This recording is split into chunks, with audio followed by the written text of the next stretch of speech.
Good afternoon, everyone, and welcome to Master's Secret Series. A relatively new innovation that we have come up with over in the last several years is this Master's Secret Series. This is an opportunity to meet with some of the leaders and specialists of our specialty who have gone above and beyond and become national recognized leaders in emergency medicine and beyond. So this year, even among the pandemic, we have some shining stars with us. First up will be Dr. Jennifer Sullivan, who is an MD, MPH, and Secretary of the Indiana Family and Social Services in Indiana, who has served in that role since 2017. Next, we will have Phil Levy, who is a professor of emergency medicine, also has his MPH, and the Assistant Vice President of Research at Wayne State University. And finally, we have Angela Mills, MD, who is the inaugural chair at Columbia University Irvine Medical Center and the Chief of Emergency Medical Services of New York Presbyterian. I am looking forward to all of their secrets, and I hope you are as well. Jennifer? Good afternoon, everyone. Really exciting to see all of you this afternoon. And thanks, Darren, for the invitation to come and chat with all of you today.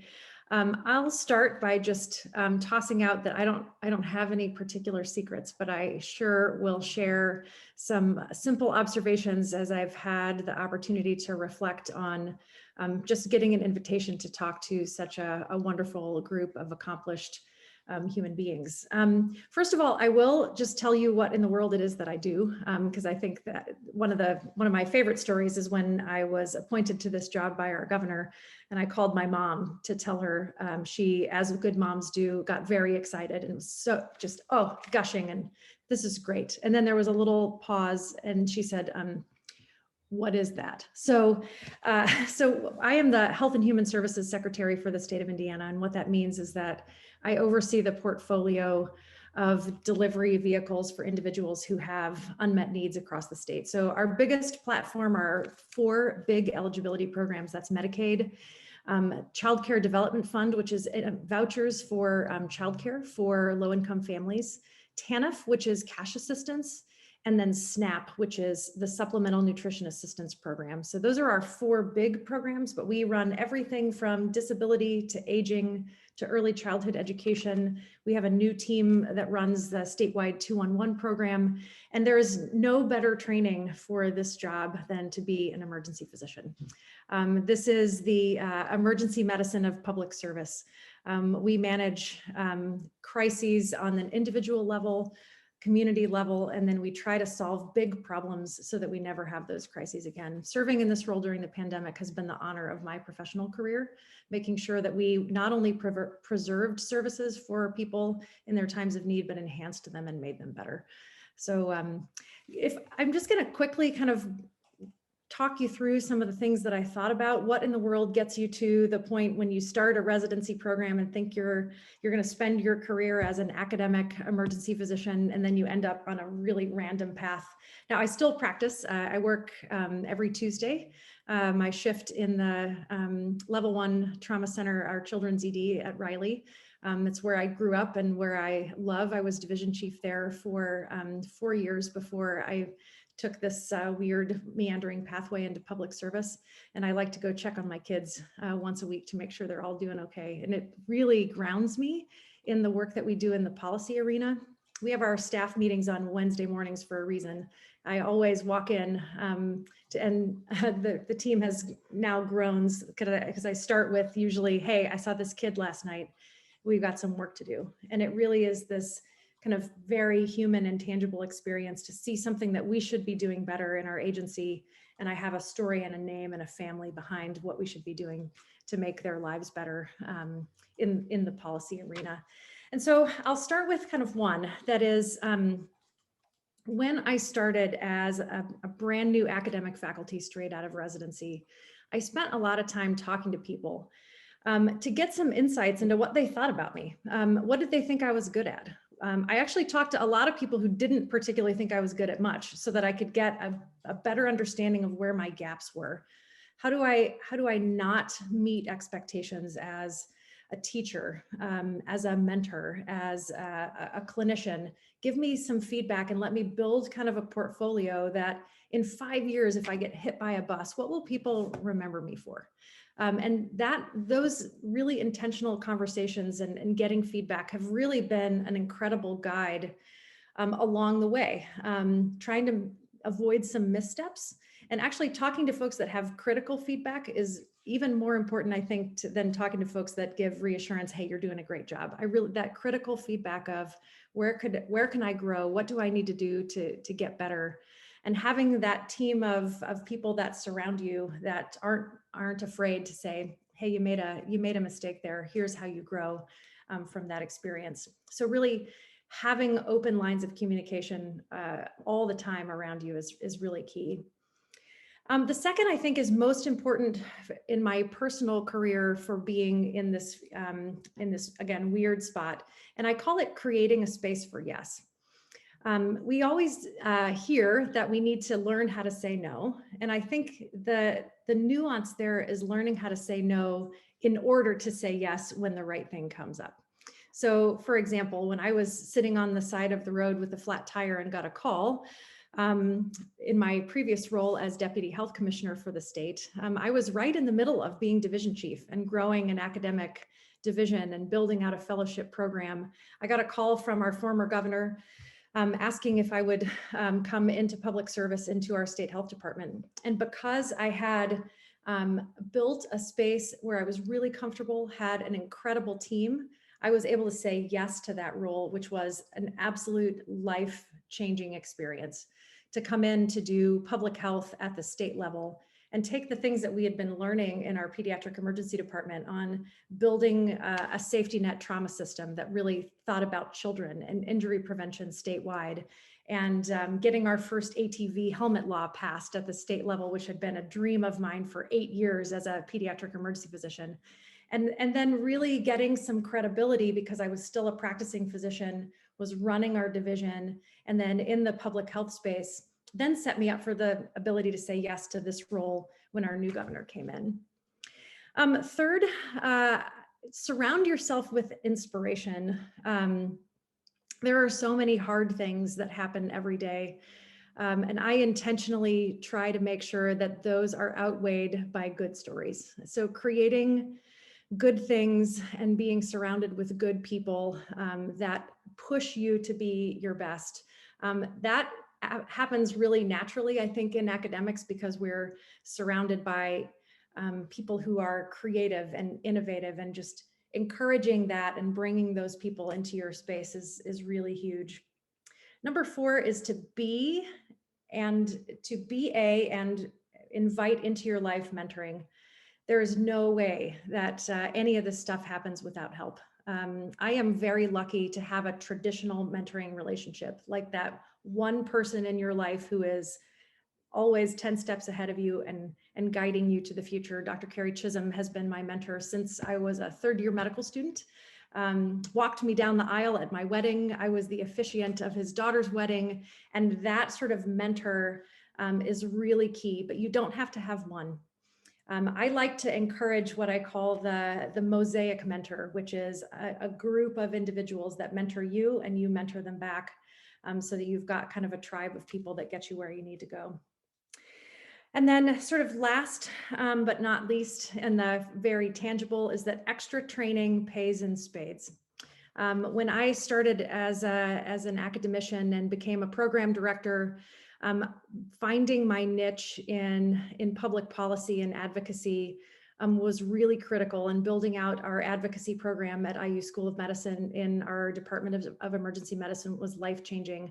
But getting formal training in public health through getting my master's in public health opened doors that I didn't even know were there. So that, being considered for Deputy Health Commissioner there weren't a whole lot of MD MPHs in Indiana back then. And so the list was pretty short. And I feel really lucky that I got to be on it because of that moment in time when I decided I need to know more than these kids that I'm teaching about public health by being an expert myself. And so regardless of what that extra note is of training, it's worth every dime and every minute to have that in your portfolio for kind of moving forward in your career. And with that, I'll pass it back over to Dr. Beam.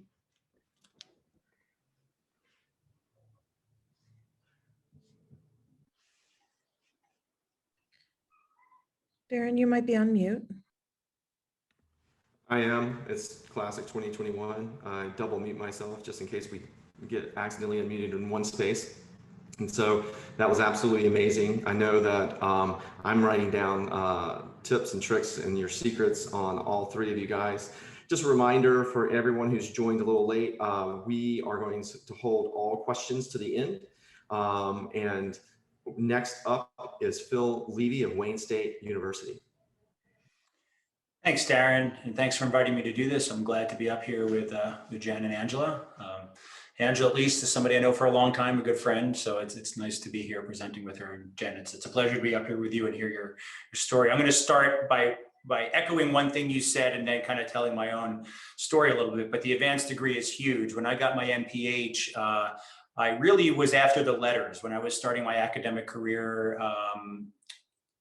having an MPH is a really important thing to go after grant funding. It shows people that you're a serious, committed person who is getting the proper training that you need. And to me, it was going to be a kind of perfunctory thing to get the MPH and move on, but I actually learned a lot in the process, lo and behold. And it's the education that I learned during my MPH that carries most with me, not just having the letters behind that. So I think your point, Jen, about gaining expertise so that you understand at a higher level the things you're trying to pursue makes a heck of a lot of sense. So my journey in academia really starts with working in emergency medicine and trying to do acute care interventions for things that we see, and doing what we all learn from training, how to respond quickly with life-saving interventions.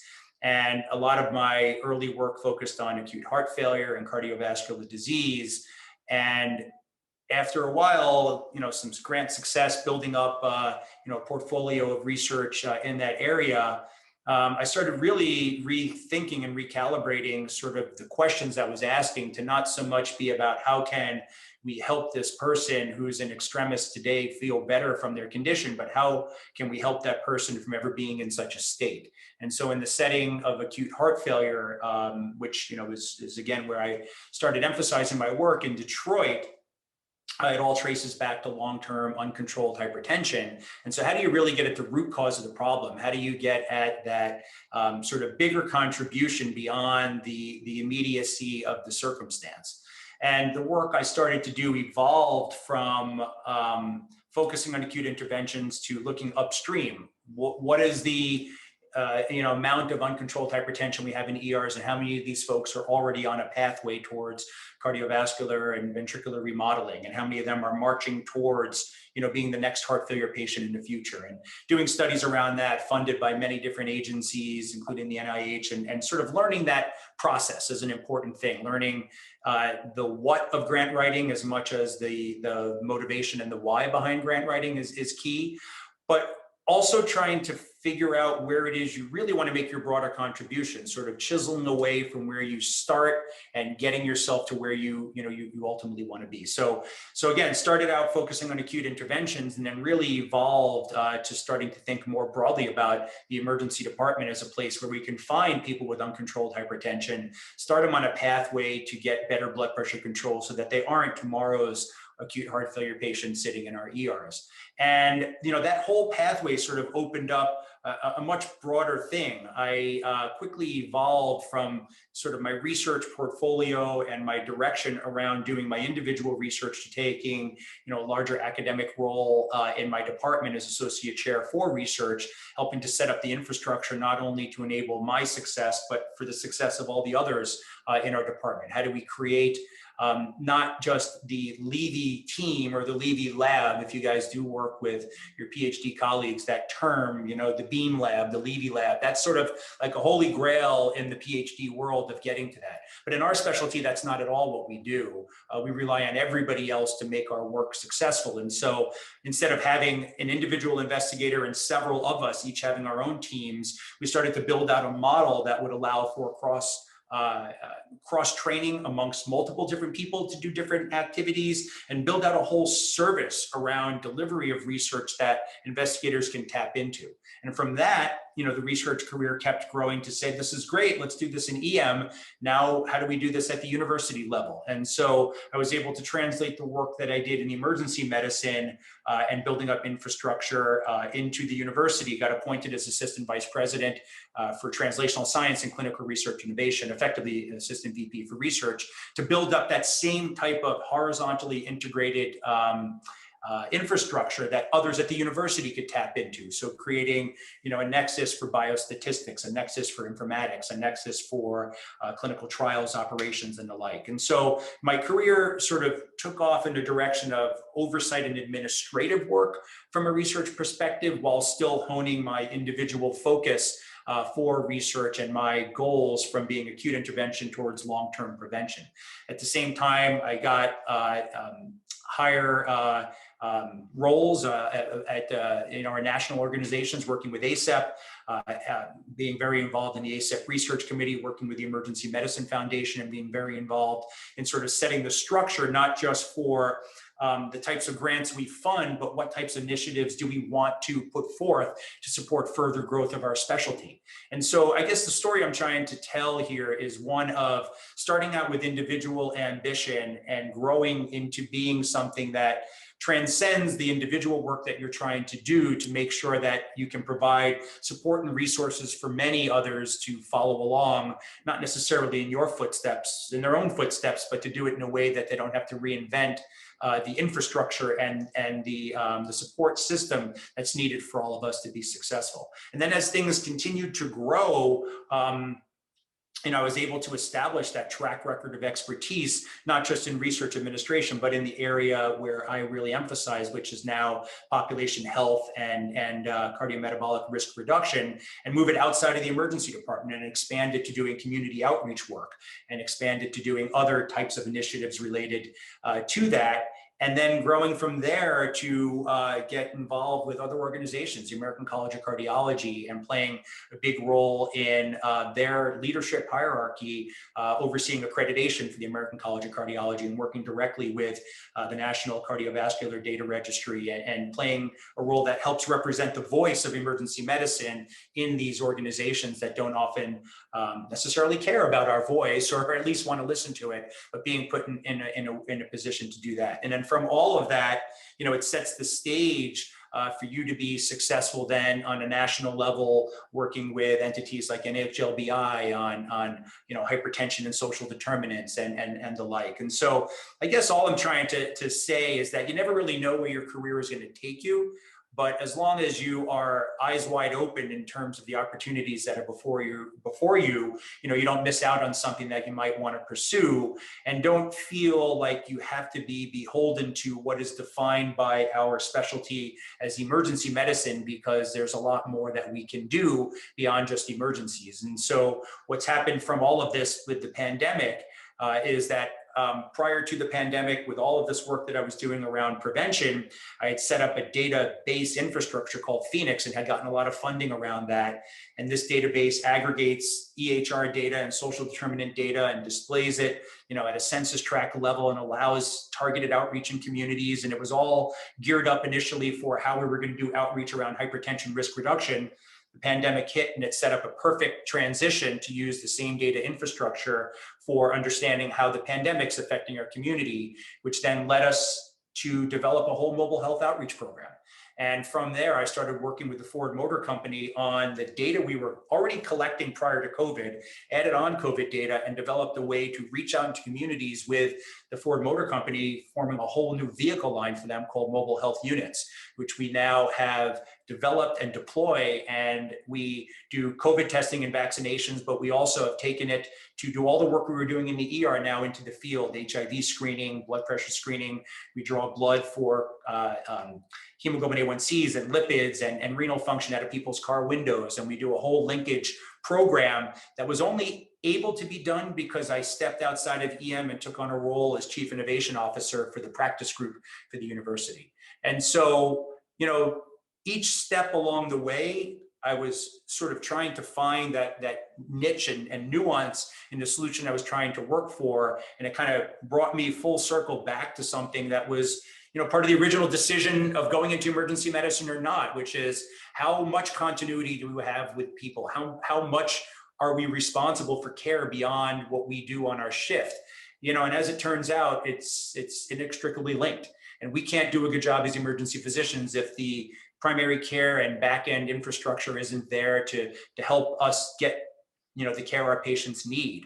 And so again, each step of the way, just never closing the door on an opportunity, keeping doors open and looking to grow and grow and grow. And here we are now with this mobile health program, which has really consumed the last year of my life and is going to be for the foreseeable future. We've been able to pull in 10 million in funding to support this infrastructure. And we're now speaking with CMMI and our state Medicaid agencies around payment reform as to how we can deliver care using mobile health units in an effort to right size where people get care, not coming to the ER for primary care eligible conditions and the like, but also in a way to really meet people where they're at and meet their needs. Emergency department's a great opportunity for that, and there's a lot of other great opportunities out there as well. Phenomenal. I think that, I forget who said it, but research is seeing what everyone else has seen, but doing what no one else has done. And I think that that's a big point of what you're pointing out is what emergency medicine does, and then applying it to different aspects of care outside of the emergency department really makes a big difference. And wow, so much. I've already got like 2 pages full of notes from you and Jen, and I'm sure I'm gonna fill up another 2 with Angela Mills. And Dr. Mills, whenever you're ready, please go ahead. Yep. Thanks, Darren. And I want to just say it's an honor to be here with Jen, Phil, and all of you. So I thought maybe I'd share a little bit about my pathway throughout academic emergency medicine. And then I tried to think of maybe one success and one challenge that I could share. So when I started as a faculty member, I was on our research pathway, and it was a upper out system. You had 9 years to produce whatever it was, 40 to 50 publications, et cetera, et cetera. So went through that and sort of came at a turning point where after getting promoted, there was an opportunity of a medical director job. And so I got approached about doing that. And I was like, why would you come to me for this? I know nothing about being a medical director. And, I think my tip there is to be flexible, and sometimes, opportunities come when you're not expecting them. And I think if you had ever asked me, are you going to be a medical director? Are you going to be a chair? I would have, of course, said no, or just wasn't on the plan. So I think that was maybe tip number 1, is to really be flexible and think about things. And I think surrounding myself with a lot of mentors, and if I couldn't find the right mentors in my department, really thinking about how can I go find other people, whether it's in other departments like surgery or radiology, research collaborators, being able to surround yourself with the right people that can be in your corner. So then I progressed through operations, and then eventually had a great opportunity to become a chair, and became a founding chair at Columbia. We were, prior to when I got here, 2 separate divisions of EM and also pediatric EM that were in 2 separate departments. And really spent the first year of my of the new position forming a brand new department, which really involved hiring and forming a foundation for a department. We really had no administrative staff. We had some faculty, but we were struggling. There were maybe, say, 25 open faculty lines when I got here. There were locum tenens staffing in the ED. There were a lot of just opportunities that I saw. So over the past 3 years, I've really focused on trying to build a foundation for the department, having one unified department, bringing peds and EM together into one, hopefully one culture and one group that really, I'm very proud of now, collaborates together. These are people who didn't even know one another prior, even though they were sort of under the same roof. Our children's hospital is right next door to our adult hospital, if you will. And so that's been a great source of pride for me. And so maybe I'll go to a little bit about a success and a challenge, I guess. So the success, I think, or tip that I want to share, I think, is really founded around surrounding yourself with people who are not like you. And so when I say not like you, it's everything from people who don't look like you, whether it's, gender, race, sexual orientation, whatever, but also who don't think like you and who are willing to challenge you and question you. And obviously you have to be open to being challenged and questioned, but I just find that really, to me, leads to increased innovation, ideas, and ability to be successful in a different way. So when I'm thinking about the leadership team, thinking about who are all the individual team members and how do you make sure that everyone has different strengths and individuality and differences, and by bringing them together, we're all stronger. So I don't know how many of you are Marvel fans, but I have 2 teenage boys, and so like it or not, I've pretty much watched all the Marvel movies. I couldn't name half of the characters, and we actually have a Marvel encyclopedia at home, but so it's sort of, I guess, like the Avengers in my mind, right? Like you have all these different people, you have Iron Man, who's the super brain, and you have Thor, who brings the strength and maybe the comic relief, and you have Black Widow, who's brings the strategy, emotional intelligence. Anyway, and they all work together. And at the end of the day, you have one team that's much stronger than any individual person, but also the team together stronger than each of the 5 individuals, right? And so that's how I think of it, a little bit Avengers about, our leadership team. And so with that, I think it's also important to think about styles of leadership and communication, and to take some time to understand your own style, whether you're starting out, you're a student, you're a resident, you're a junior faculty, or you're a senior faculty. What's your style? How do you communicate? And understanding that other people might not share the same style as you. But I think once you have a knowledge and an understanding of your own style, you can then use that to understand, hey, this hospital administrator that I'm trying to ask for things, they're very much a process person and, an analytical style, and they want data.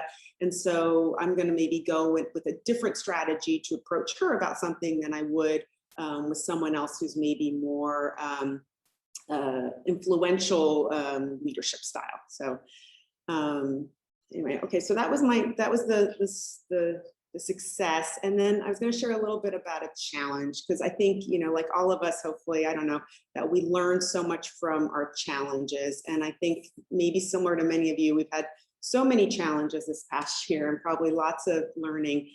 Last year, so 2020 for us started with Epic, a brand new Epic implementation, February 1 at 3 of our 4 emergency departments.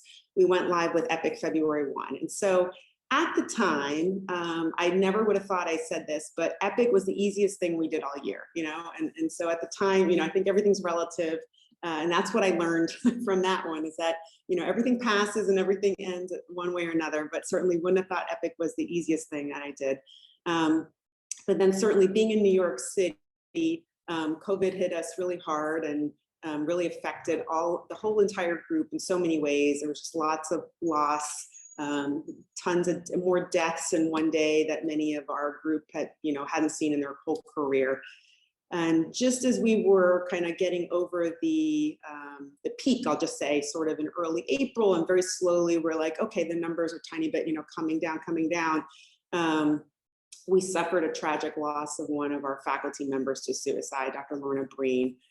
And, when I think when you go through big challenges, at the time, at least me personally, I always think, oh, that's, that was the worst thing, or that was the biggest thing. But I had never really experienced anything like what I experienced last year in April. I very vividly remember the day when I got the phone call, it was a Sunday, from her brother-in-law telling me about Lorna's death. And, it really, obviously I took that, you have to deal with your own personal emotions and feelings with that.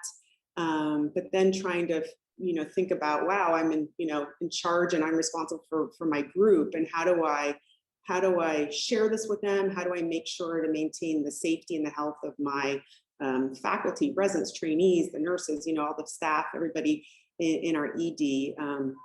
Just 3 days prior, we had lost one of our longstanding nurses in one of our EDs to COVID.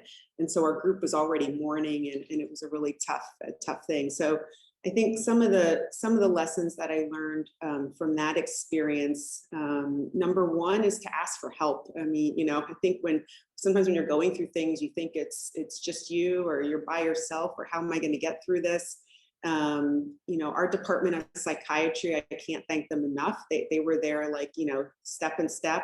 That night, it was a Sunday, I called an emergency Zoom meeting. Obviously, it was all virtual, but a Zoom meeting to be able to tell everybody about Lorna's death. And, they really helped me through that. They provided me with resources. They were on the call. And I think just knowing that somebody was there with me, or that, people have done this before, was really helpful. So no matter what kind of, stressful or challenging event you're going through, I think that's a big piece of it, is making sure that you have support, and you have people who will go through it with you. I also reached out to just other people around the country, other chairs that, might have been through similar types of events. And again, just having some people to talk through it with that maybe know what you're going through, or know what the issue is. I think that's really important. And then the other thing I just wanted to share a little bit about is, I made a decision to really think about mental health. And I, obviously when I came to New York City, I had never been in a city where people talk about their therapists more than they talk about, like, going to the gym. But what was fascinating to me is that didn't really translate into the medical world. The medical world, especially academic medicine, I still think still has, as you all know, so much stigma about mental health. And just trying to make it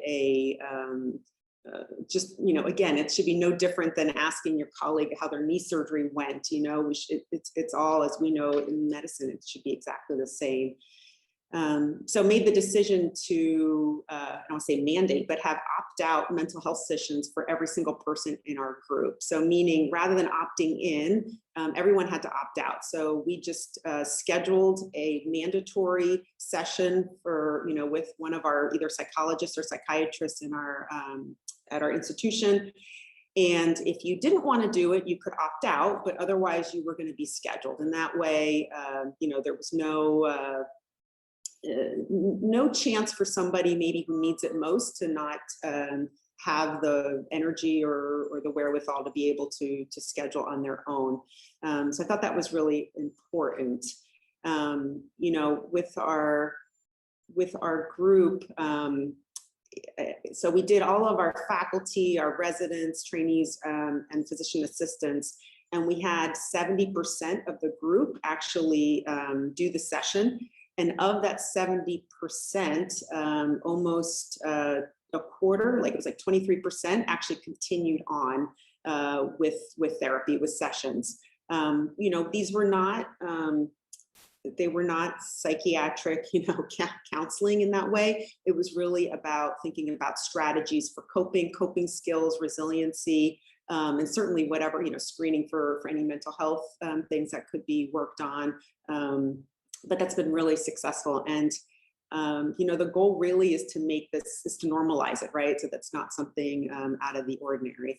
So as we this year have been, observing a lot of anniversaries, whether it's the anniversary of our first COVID patients, and obviously the suicide by Dr. Breen, I decided to redo another round of these opt-out sessions, and we're still in the midst of scheduling. We have a very large group. We have about 130 faculty, and then obviously our residents and everyone else. But right now we're about a third of people are doing the sessions, and the rest obviously are opting out.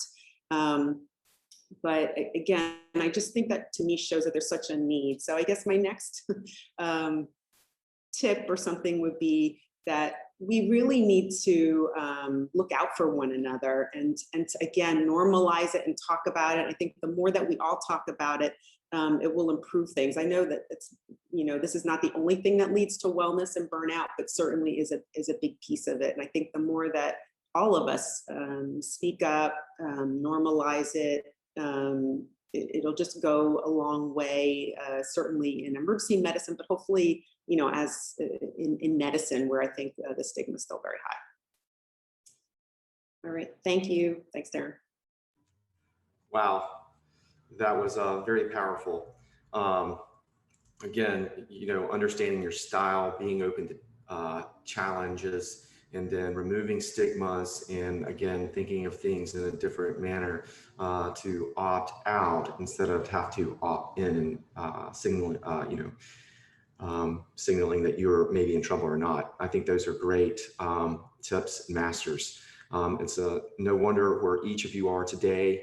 Now is the more fun part of the session, in the sense of that we get to see and pick your brains for even more tips and tricks of why you were able to achieve all the success that you have. So anybody that would like to either write a question, or you can take yourself off of mute to ask a question. The session is now open for questions and answers. Please, when you do address the question, say it's either to all or to a specific person, please.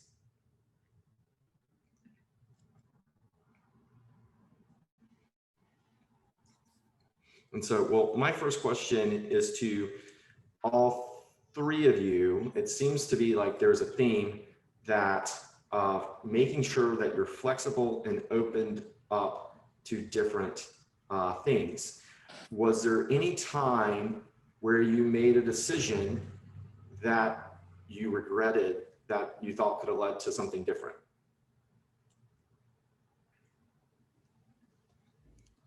I can maybe jump in and say in the very beginning, it's easy to say yes to everything, and then it's very easy to feel like you're carrying the weight of the world on your shoulders. And yes is a very important answer in the beginning when you're trying to establish yourself and you're trying to ensure that your colleagues all know you're reliable. But learning when it's okay to say no is really important. The last thing you want to do is get yourself stuck into something that you're not sure you can deliver on and that your heart's not really in, because that's going to be a very demotivating thing. And I would say, maybe unrelated to that, but related to the topic, don't make any rash decisions after your first, second, fifth, 10th grant rejection, because they're all going to come. Same with paper rejections too. That's not the time to start to ponder if this is the right career decision for you. Take it the way all of us have taken it many, many times as a learning experience about how you can get better and move things going forward. I think the wrong decision is to get demoralized and to walk away, because more often than not, there is a pathway forward for success. I'll jump in next. I have a book that I loan out to people all the time, and the title of the book is "The Buddha Walks into the Office." And the concept of this book is that we partition our lives so in a very strange way, that we think about, I'm going to do this, and then I'm going to have my wellness, and then I'm going to do the next thing. And what would happen if we actually injected this kind of wellness, mindfulness into every space where we are, whether we're working a shift or writing a paper or pondering a policy. But my favorite chapter of the book is called The Bus Stop. And the concept is that you're sitting at the bus stop on a bench, and you see a bus come around, and the bus is going to a place that you think you'd really like to go. And we all get really excited about that first bus because it's there and it's tangible and it's right in front of us, and we think we might want to go to the place where this bus is going.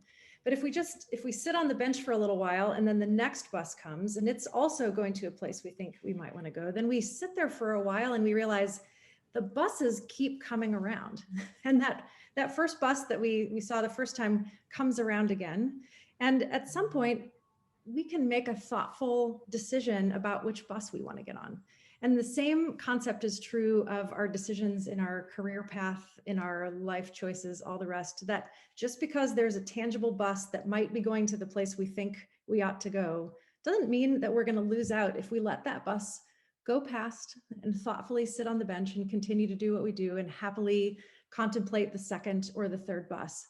And then really the moral of the story is there is no wrong bus. That, you know, when you're thoughtful and you sit on the bench and you watch the buses go by, that in the right moment, in the right time, you will get on the right bus. And that, Darren, to your question of, do you have a, a regret, is that that we don't have to, that we create our own spaces on those buses that we choose. And has FSSA been the easiest thing I've ever done? Absolutely not. It is a really challenging thing to run a $19 billion organization with a background in emergency medicine. And the success is not because of me. The success is being surrounded by an incredible team of passionate public servants who are all motivated by the right thing in the right place at the right time. And you know what? Just, you gotta pick, you can pick the bus and it's gonna be okay. You make it so. And then you can get off if you need to. I love the bus story, Jen. I think that's really great. It's fantastic. I think I think I'm in the camp, maybe on the bad side, but of saying yes a lot rather than saying no. But, I think, and then what I try to do when I'm mentoring faculty is to think about, or residents, right, where you are in your career and what your goals are. And certainly if you're someone who's on a research pathway and you're on a K and you're working to become an independently funded investigator, you need to say no to everything that doesn't fit in getting those goals, right? But if you're someone who's a junior faculty member and you're still trying to debate and think like, do I want to get more involved in education? Am I trying to figure out maybe quality and safety? I'm interested.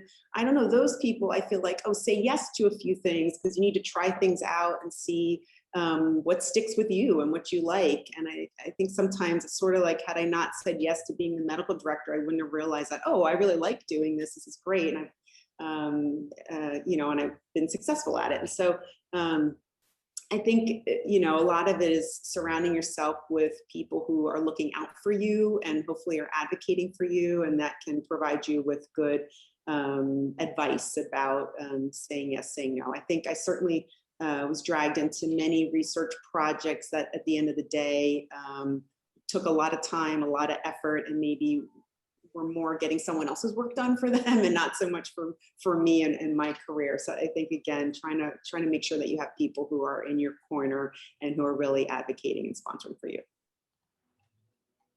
And maybe just to add to that a little bit, that mentor is key, but understanding who's the right mentor at what point in your career is really important. I think Jen alluded to this a little bit. Your mentor in the beginning is different than your mentor later on. I'm sure the three of us all still have I know I do, still have mentors that we go to for varying different pieces of advice.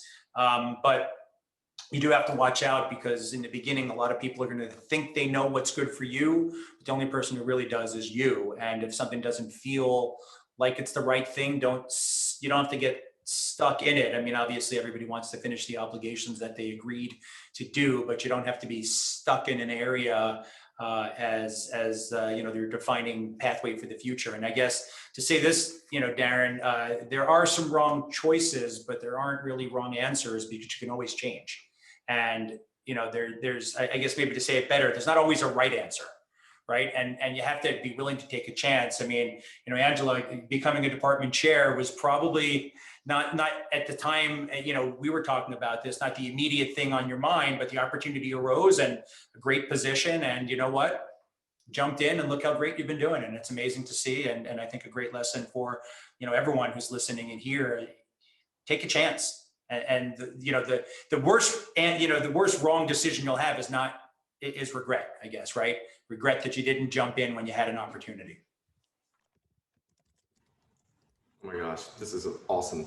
We have one in the chat from Thor Collins. How can junior faculty step up in institutions where emergency medicine is new and EM research is unexplored waters at that institution? And that's for the group.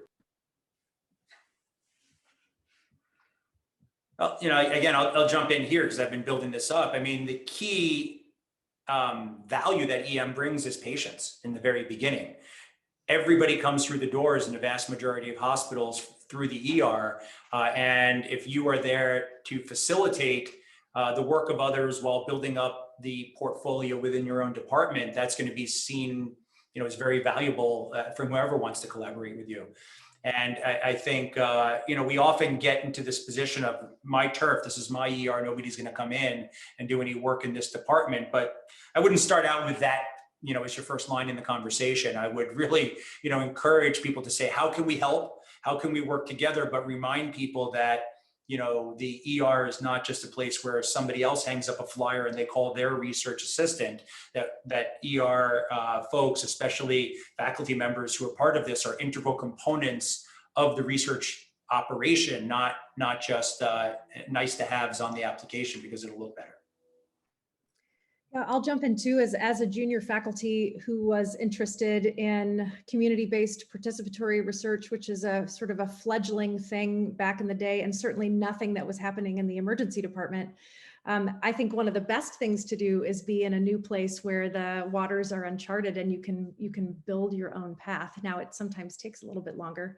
Certainly finding my feet in that space took me maybe longer than an established research path, but who knew that 20 years ago that that advocacy and health policy would be considered a viable research path for emergency physicians. And now with the social EM platform being such that it is, and seeing that all of these things are connected, that what presents itself as an emergency in patient care in front of us every day can be translated outside of a disease-specific question and into the community and prevention and policy and in the environment, and nothing is out of scope for how we do that. And the way you connect to it when you don't know what you're doing is you find a bunch of people that do, and they may be within your discipline or without, and then they become your network, and then you become part of theirs. And I think that really becomes a rich space to grow in the world, and it makes us better physicians as well. Oh, go ahead, Angela.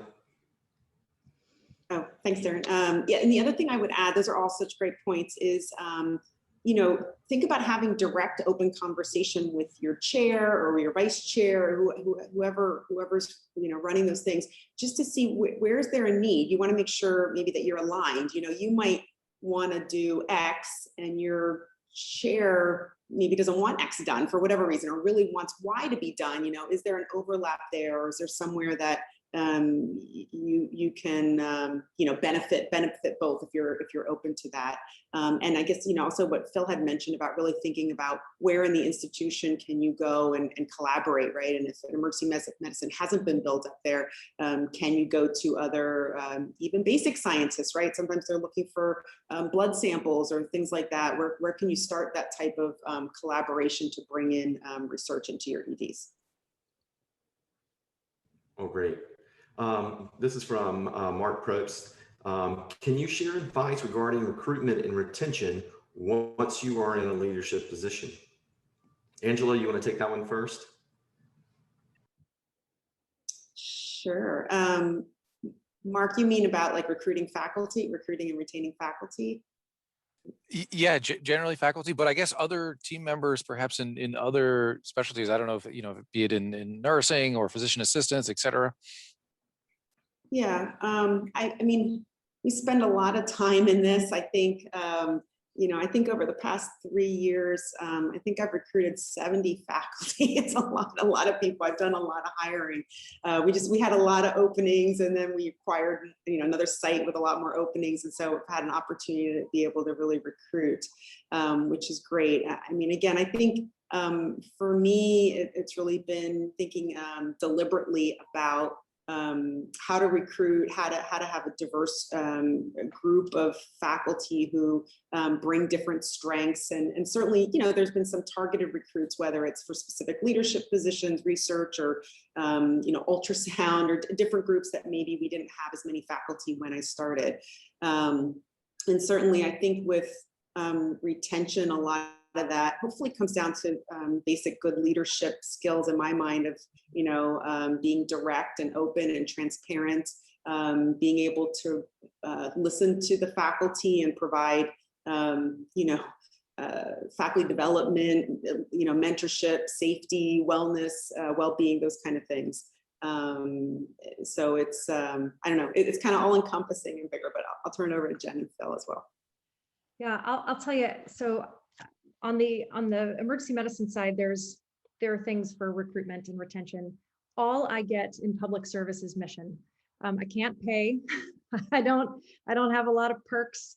People work really hard. And so my recruitment and my retention strategies are exactly the same, which is come for the mission, stay for the pie. It's really important that we have that true north, that people come in because they believe in it. And it turns out that is a secret. And it is the secret sauce to, I think, outside of public service as well, is that if you have a clear vision for why people come and do this job, they will come and they will do it and they will stay. Now they need support too, and they need to feel like they're going to grow in that space. So I try to make sure that I don't have a ceiling on when folks come in at an entry-level position in the agency. They have a place to grow and a mechanism by which to do it. I personally run our leadership development course. We have an agency of 8,000 people, and we do it like you eat an elephant, one bite at a time. So we have a class of 30 at a time for 6 months, and I lead it because I need to have that direct connection with these team members so that they feel like they're being supported and able to grow. If you bring folks in and then you leave them out on their own to try to figure it out, they'll leave pretty fast, regardless of whatever perks you have. I'm putting in the chat our mission statement, and it is out there, and it is everyone, whether you work in mental health or childcare or Medicaid, this is what we do, and we do it together. And it really has been an incredible mechanism for success for keeping people on the team and moving forward. And Mark, I'll preface this by saying, if you're talking about your own future recruitment and retention, I'm glad to talk offline about how you squeeze people like Angela for as much money as you possibly can. Because that's a really important skill for everyone who's on this talk right now. Always know what you're worth and don't settle for anything less. And the secret is that they'll always cave and give you what you want if you're worth it. So sorry, Angela, to give that away. But as you're building up your team, I kind of look at recruitment as building a sports team, right? What do we need to round out? You can't have all home run hitters. You need some people who are going to bunt and get singles. And thinking of it that way, because you only have so many dollars that you could recruit with, and there's only so much you can spend, and there's only so much protected time you can give people, because someone needs to be in the ER seeing patients, and someone needs to do all of this other work. And so, depending on what gaps you're trying to fill is a really important perspective on what you're recruiting. And then depending on that gap, how big you go, is it something that involves the dean because it's, that level of recruitment, or is it something that can be handled internally within the department? And then really making sure, obviously, whoever's being recruited, you have a good sense of what they're expecting and what you can deliver. I know that sounds pretty silly, but in terms of the package, right? The package is always the big thing. And, for first year, job out, you don't have a lot to negotiate with. But as you start to get to that assistant to associate level, and then an associate to full professor level, there's a lot of value that comes with you, particularly if you're bringing in grants and those types of things. And so just understanding all of that is critical to the conversation. And then knowing what you have available in the coffers in the department to give to people once they come in, and how you set these packages up for sustained success. It's hard to balance out, who you invest in and how much you invest in them. Not everybody is a sure thing based on what they've done in the past. And some people come in and get to that tenure level and then kind of coast all the way through. So obviously track record and those things that are going to draw you to an individual. But to me, the key to recruitment is recruiting for a role, not just bringing in the best player available.